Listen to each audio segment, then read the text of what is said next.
Morning class.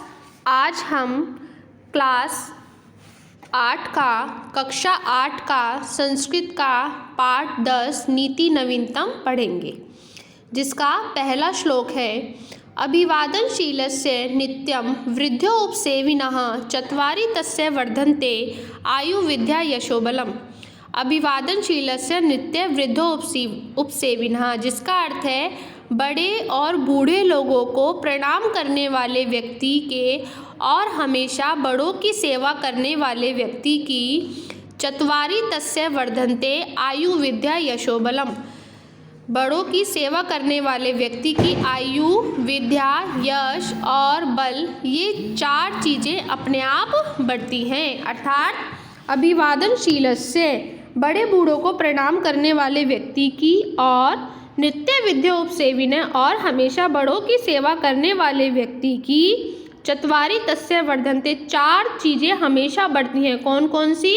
आयु, विद्या, यश और बल। सेकंड है ये माता पितरौ कलेश सहेते संभवे निर्णाम न तस्य निष्कृति शक्याम कर्तुवर्षशतरपि। माता पिता निर्णाम संभवे या कलेशम सहते तस्य कलेशस्य निष्कृति वर्षशतेरपि न कर्तुम शक्या। अर्थात इसका अर्थ है मनुष्य के जन्म के समय जो कष्ट उनके माता पिता सहते हैं, यम माता पितरौ कलेश सहेते संभवे निर्णाम। अर्थात जब किसी बच्चे का जन्म होता है, किसी मनुष्य का जन्म होता है, तो उस समय के जो कष्ट होते हैं उनके माता पिता जो सहन करते हैं, ना तस्य निष्कृति शक्याम कर्तुवर्षशतेरपि, उस कष्ट का निस्तार यानी कि उस कष्ट को 100 वर्षों में भी पूरा नहीं किया जा सकता है। 100 वर्षों में भी वो बच्चा, वो मनुष्य जिसका जन्म हुआ है, वो अपने माता पिता का कर्ज नहीं चुका सकता है। अर्थात उसका ऋण 100 वर्षों तक भी नहीं चुकाया जा सकता है। उस समय जब अगर किसी बच्चे ने जन्म लिया है, किसी शिशु का जन्म हुआ है, किसी मनुष्य का जन्म हुआ है, उस समय जब उसके माता पिता ने कोई कष्ट सहन किया है, तो उस कष्ट को सहन करने का ऋण कोई भी व्यक्ति, कोई भी मनुष्य या कोई भी शिशु या कोई भी बच्चा 100 वर्षों तक उस कर्ज को नहीं चुका सकता है, उसका ऋण नहीं उतार सकता है। ओके, अगला है तयो नृत्य प्रियम कुर्याद चारस्य च सर्वदा तस्वेवेतिषु त्रिष्टेषु तप सर्व समाप्यते। नित्य तयो आचार्यस्य च सर्वदा प्रिय कुर्याद, हमेशा उन दोनों का यानी कि अपने माता पिता का, गुरु का सदा प्रिय करना चाहिए, सदा हमेशा भला करना चाहिए। तेवेश त्रिषु त्रिष्टेषु तपः सर्व समाप्यते, क्योंकि उन तीनों का, माता पिता का और गुरु के संतुष्ट होने पर भी हमारी सभी इच्छाएं, हमारी सभी तपस्याएं समाप्त हो जाती हैं। अर्थात हमने अभी तक जितनी भी तपस्याएं की हैं, हमें सभी उन तपस्याओं का फल मिल जाता है। अगर हम अपने माता पिता को और अपने गुरु को हमेशा खुश रखते हैं, संतुष्ट रखते हैं, अपने माता पिता का हमेशा भला करते हैं, उनका प्रिय चाहते हैं, तो हमने इस समय तक जितने भी कष्ट झेले हैं, जितने भी दुख सहन करे हैं, वो सब दुख क्या हो जाते हैं? दूर हो जाते हैं। उन सभी तपस्याओं का क्या मिल जाता है? फल मिल जाता है।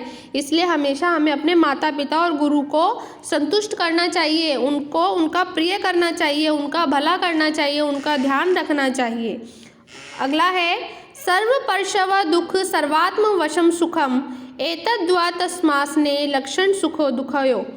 सर्वपरशम दुखम अस्ति सर्व आत्मवशम सुखम अस्ति समासेन सुखद एतत् लक्षण विधात। दूसरों के वश में होना सब दुख है। अगर हम किसी दूसरे के वश में हो जाते हैं तो वो क्या है? हमारे लिए बहुत बड़ा दुख है। और अपने वश में होना सब सुख है, यानी कि हम अपनी इंद्रियों पर काबू पा लेते हैं, तो ये हमारे लिए क्या है? सुख की बात है। इसलिए संक्षेप में कहा भी गया है, सुख और दुख का यही लक्षण जानना चाहिए। मतलब यह है कि अगर हमारे ऊपर, हमारे मन के ऊपर कोई दूसरा व्यक्ति नियंत्रण कर लेता है, यानी कि अर्थात हम किसी दूसरे व्यक्ति की सुनने लग जाते हैं और जैसा दूसरा व्यक्ति हमसे कहता है हम उसकी बातों को मान लेते हैं, तो हमेशा ये दुख की बात है।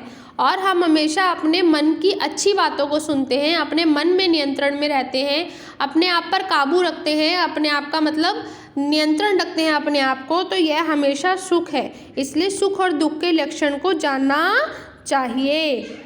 यत् कर्म कुर्वतो अस्य स्यात् परितोषो अंतरात्मनः तत्प्रयत्नेन कुर्वीत विपरीतः तु वर्जते। यत् कर्म कुर्वत अस्य आत्मरन परितोषः, जिस कार्य को करते हुए आत्मा, हमारी अंतरात्मा, हमारे मन की आत्मा क्या हो जाए, संतुष्ट हो, उस कार्य को ही प्रयत्नपूर्वक करना चाहिए। ठीक है। परितोषः स्यात् तत्कर्म प्रयत्नेन कुर्वीतः, हाँ, जिस कार्य को करते हुए हमारी अंतरात्मा संतुष्ट हो जाए उस कार्य को प्रयत्नपूर्वक करना चाहिए। तत्प्रयत्नेन कुर्वीत विपरीतम तु वर्जते, और जिस कार्य में हमारे मन में संतोष ना हो, संतुष्ट ना हो, हमारा मन विचलित रहे, उस कार्य को हमेशा छोड़ देना चाहिए।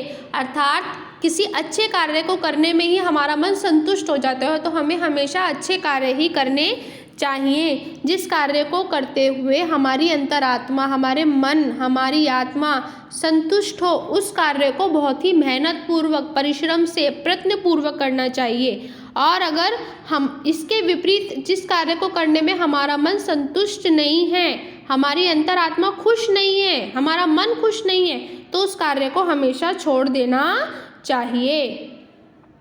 दृष्टिपूतः न्यसेत्पाद वस्त्रपूतं जल पिबेत सत्यपूता वेदविद्वाच मनपूत समाचरेत। दृष्टिपूतं पाद न्यसेत वस्त्रपूतं जल पिबेत। दृष्टि से पवित्र पैर रखना चाहिए, मतलब अच्छी तरीके से देखकर पैर रखना चाहिए। वस्त्र से पवित्र जल पीना चाहिए, मतलब ऐसा जल पीना चाहिए जो पवित्र है, जो साफ है। सत्य से पवित्र वाणी बोलनी चाहिए, मतलब हमेशा सच बोलना चाहिए और कभी भी झूठ नहीं बोलना चाहिए, ऐसी वाणी बोलनी चाहिए। और मन से पवित्र होकर उत्तम आचरण करना चाहिए।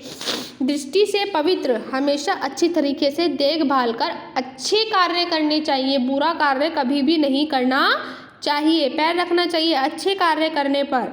वस्त्र से पवित्र जल पीना चाहिए, और हमें हमेशा वस्त्र से छानकर, मतलब वस्त्र क्या होता है, एक महीन कपड़ा लो और उसमें पानी को छानो तो उसके कण कण छन जाते हैं, उसमें कोई गंदी चीज़ नहीं जाती। तो ऐसा पानी पीना चाहिए जो हमेशा शुद्ध हो, शुद्ध जल हो। सत्य से पवित्र वाणी बोलनी चाहिए, और हमें हमेशा सच बात बोलनी चाहिए, अच्छी बात बोलनी चाहिए, मीठा बोलना चाहिए, सच बोलना चाहिए, झूठ कभी भी नहीं बोलना चाहिए।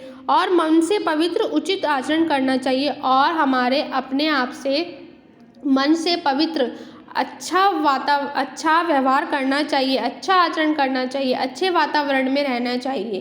ठीक है। हमेशा अच्छा व्यवहार, अच्छा आचरण करना चाहिए, मन से पवित्र उत्तम आचरण करना चाहिए।